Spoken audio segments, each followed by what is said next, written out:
And so my idea was that if there is this thought form of death, or what death is in our collective mind, in the collective unconsciousness of humanity, I wanted to meet it in a way, so this ritual was partly me meeting death. And that happened, and it was really, really cool. What's up, my allies? My name is Zacharias, and this is Thank You Universe. And thank you so much for tuning in today, and I'm super excited because today we're going to talk about death and magic. Okay, but really though. But today I wanted to talk to you all about one of the most intense magical rituals that I've ever undergone, ever performed, called the death posture. And essentially what it is a metaphorical magical death. Basically, the idea that I had when creating this ritual is I wanted to have a drastic change. I wanted to die to my old self, my old way of doing things, and be born anew. Now, I truly believe that we are always undergoing this process of dying and being reborn. We are constantly being broken down and constantly rebuilding ourselves anew.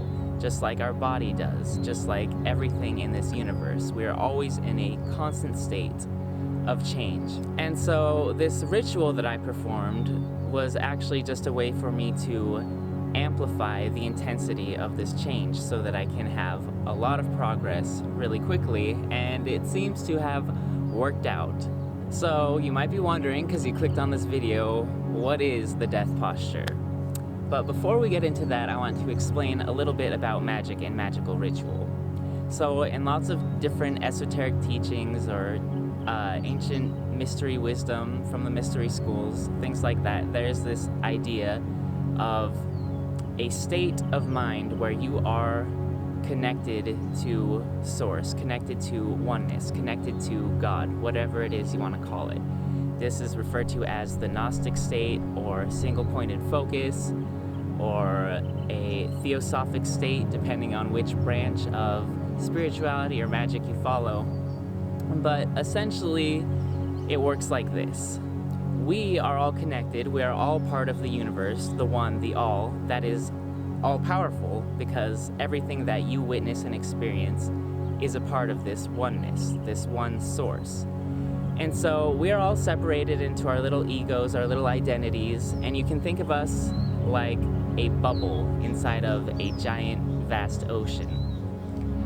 And so we are this little bubble of consciousness inside this vast ocean of consciousness, of oneness, of source, God, whatever you want to call it. And we have water inside of us in this metaphor, but we are floating inside of this ocean, because we all have that life source inside of us, that creative potential, that creative power. Because we are all born of the universe, and we are the universe itself. We're just separated into these little egos.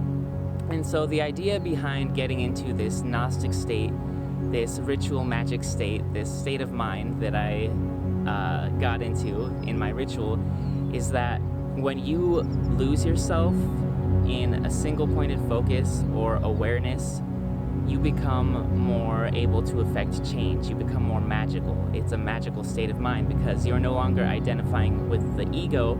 You recognize that you are the entire ocean, because you're tapping into unlimited consciousness, unlimited creative power of the universe itself. And so with that power, that's how Earth was created, that's how all of our consciousness was created, that's how the universe, multiverse, whatever, millions of galaxies, it was all created by the same source that we come from. So when we tap into that, it is much more powerful than the magic or the manifestation that we can achieve with just our ego-identified consciousness. So the purpose of the ritual that I performed is to get into that magical state of mind where you are connected with Source itself, so you can do some really cool magic. So now that we understand that, let me explain exactly what I did for this ritual. So there are different ways of achieving this Gnostic state. Some are inhibitory, like they're muted, they're dulled down, and you become so still that you get into that state of Gnostic awareness, that state of oneness. Or there's the excitatory method, where you are basically just amping up your emotions, your body, everything to get into this ecstatic trance state to achieve oneness and gnosis, the magical state of mind. And for my ritual, I kind of combine the two, because when you're making your own magical ritual, you can do whatever you want. And I do feel that magic is a very personal spiritual practice, and you should really rely on your intuition rather than a set, rigid structure of doing things. Structure can be helpful, but really you want to rely on your intuition and go with your feelings, because I feel like that gets you more in tune with yourself and your own magical potential and ability, as well as more in tune with oneness, so that you can get into that magical state of mind. So to start off my ritual, I actually began with a 21-day fast. So I didn't eat any food at all for 21 days, just some water and some mineral salts, just so I have enough minerals to survive and be safe about it.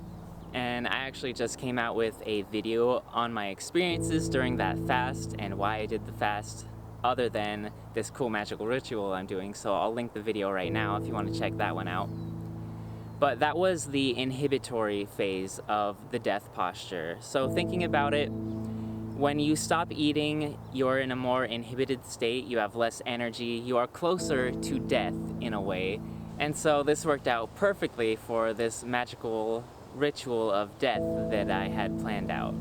So I fasted for the 21 days, it was a challenge, lots of things came up that were relevant to my old ego and the challenges that I still face and emotional wounds that I have that I want to die to and move past as I conduct this ritual. So after the 21 days of fasting, on the night of the fast at midnight, which some refer to as the hour of the dead, and it has a lot of occult and spiritual mystical significance, I embarked on my journey.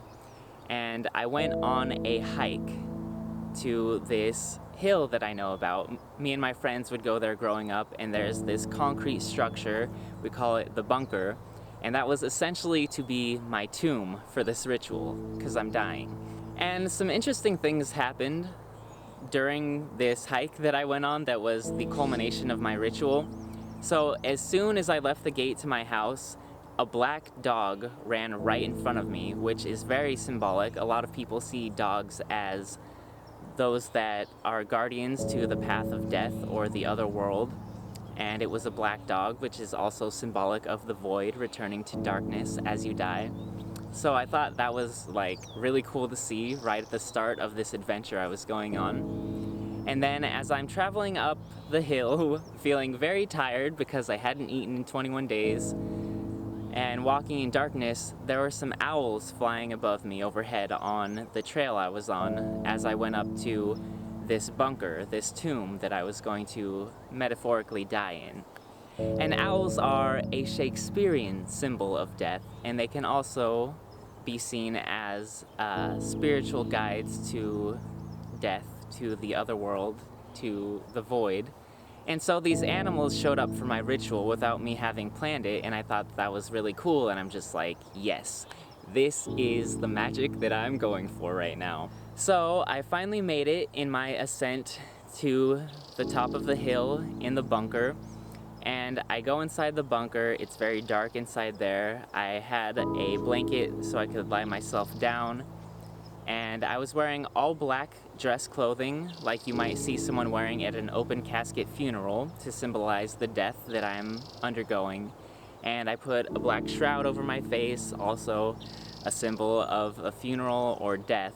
And then I laid down and did some preliminary meditation to get myself more quiet in the mind, to get my focus. And so the fasting was the inhibitory aspect, the dying aspect of this ritual for the death posture, but there was an excitatory aspect as well, because this was a ritual for death and rebirth, and breaking my fast was part of the ritual. And how would I break my fast on this hilltop, shrouded in death and darkness, but some magical mushroom tea? And I've made one video about my experiences with psychedelics before, but for those of you who have consumed psychedelics or have done a little reading into it, this is a state of mind that can actually take you into higher levels of consciousness very quickly, and meditation and ritual magic can be drastically amplified by the consumption of psychedelics, which I'm not recommending or saying they have any benefits, because I'm not allowed to do that because we're on YouTube and they don't like that sort of thing. But it's fucking awesome. So I consumed my psilocybin tea and went back to meditating and just stilling my mind and pondering on death.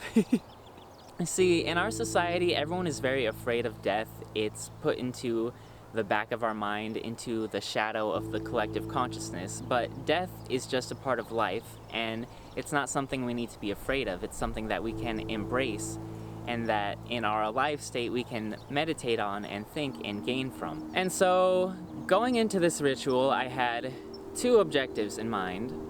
One was to empower myself to die to old habits, to an old way of living that I no longer wanted to partake in, so I could be reborn with a fresh slate and have some real amazing change and magical rebirth.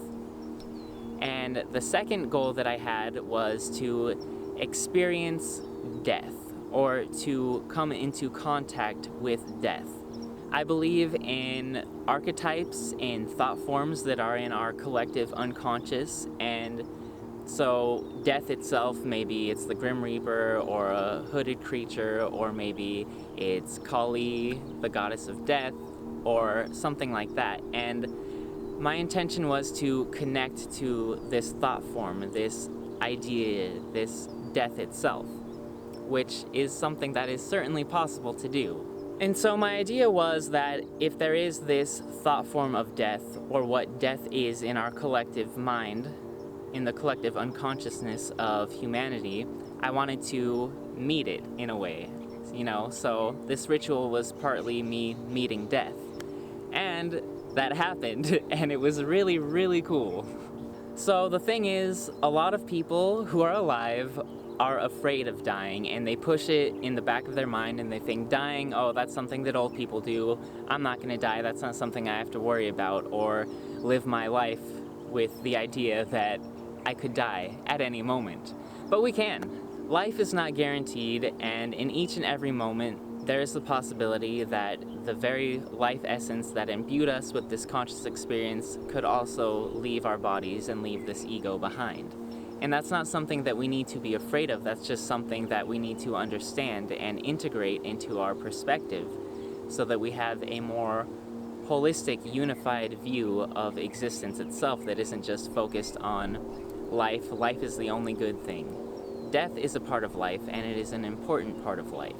So here I am, my bones rattling in my tomb because I was shivering, because it was very, very cold that night. And at the height of this experience, when the tea kicked in, and when I was really, really in that mental state of gnosis, it's a little difficult to describe exactly how it went down, but I did meet death. And death was like I always imagined it would be, and it's not something that we need to be afraid of. It was this amazing feeling of peace. And the message that I feel that this thought form, this entity that it is death, communicated to me was that death is not scary. Death is the most peaceful thing that we can experience.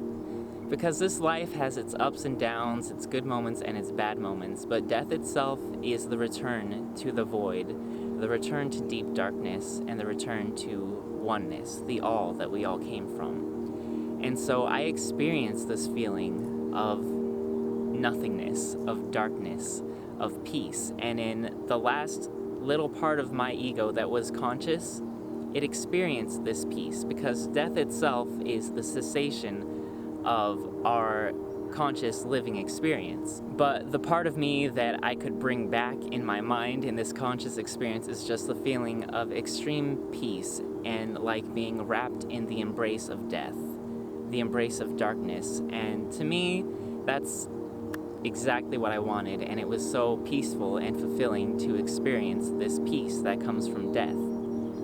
And I know that might sound scary to a lot of people, and I don't know if I scared off a few of my viewers, hopefully not, but it was a really amazing experience to have. And the thing is, when you're living afraid of death, you're not really living. You're living in a reactionary state. You're trying to hold on to your life. You're saying, oh, I hope I don't die. Let me do all these things to prevent that from happening.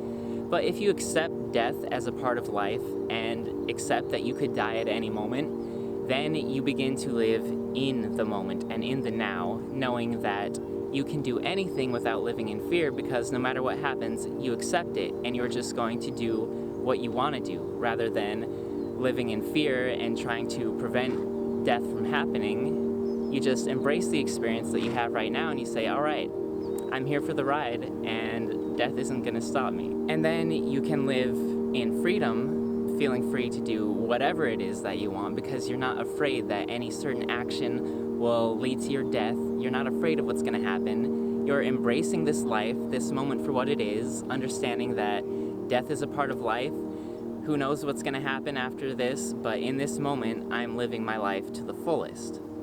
And so for me, this ritual was really helpful and a really awesome way to, again, be reborn in a magical way, and to really let go of all the things that were holding me back, insecurities, fears, worries that I have, emotional wounds that I've held on to, certain mental scripts and stories of how my life is, and just free myself to be a blank slate and to live this new life that is no longer encumbered by these different ideas that were holding me back. So when you embrace death, you also embrace life, and you're not afraid of living because you're not afraid of dying. And it is really an awesome free way to live. And my ego, my identity is still here, even though my old ego may have died in a lot of ways. Egos are very persistent, so this wasn't just like such an amazing magical ritual that I instantly became exactly everything that I wanted to be. But it did help me to die to a lot of old ways of thinking and old thought patterns and negative habits that I feel like were not best for my ideal life and not something that I wanted to continue into my new magical rebirth. So since I have done this ritual, I have confronted a lot of my shadow. I've been doing a lot of shadow work and things have been coming up, and I have been very rapidly confronted with a lot of emotional patterns and certain issues that I have faced in my life, and done a lot of work to integrate them and to accept everything, accept life, accept death, accept everything that you thought was bad that happened to you, or me specifically, because this was my ritual. And I feel like my life has taken on a strong new direction that is going in the direction that I want it to go in. So, magic is real, rituals work, embrace death, embrace life, live your life, and don't worry about dying because, you know, nothing is guaranteed in this life. So just live your life as freely as you desire. So that was my death posture ritual of death and magical rebirth, and I found it very fulfilling, and maybe it'll give you some ideas to do in your own magical or spiritual practice. I hope that you enjoyed this video. If you liked it, go ahead and give it a like. Please subscribe to the channel if you want to hear more about some weird magical rituals and all the other stuff that I talk about. Also, if you'd like to support me in my channel, the link to my Patreon is down below. I really, really appreciate it. It helps me to keep on making these videos and to thrive and survive and just live my best life. So, with all that said, much love to all my allies out there, and I'll be seeing all of you in the void of death. Or just on the next video. Bye!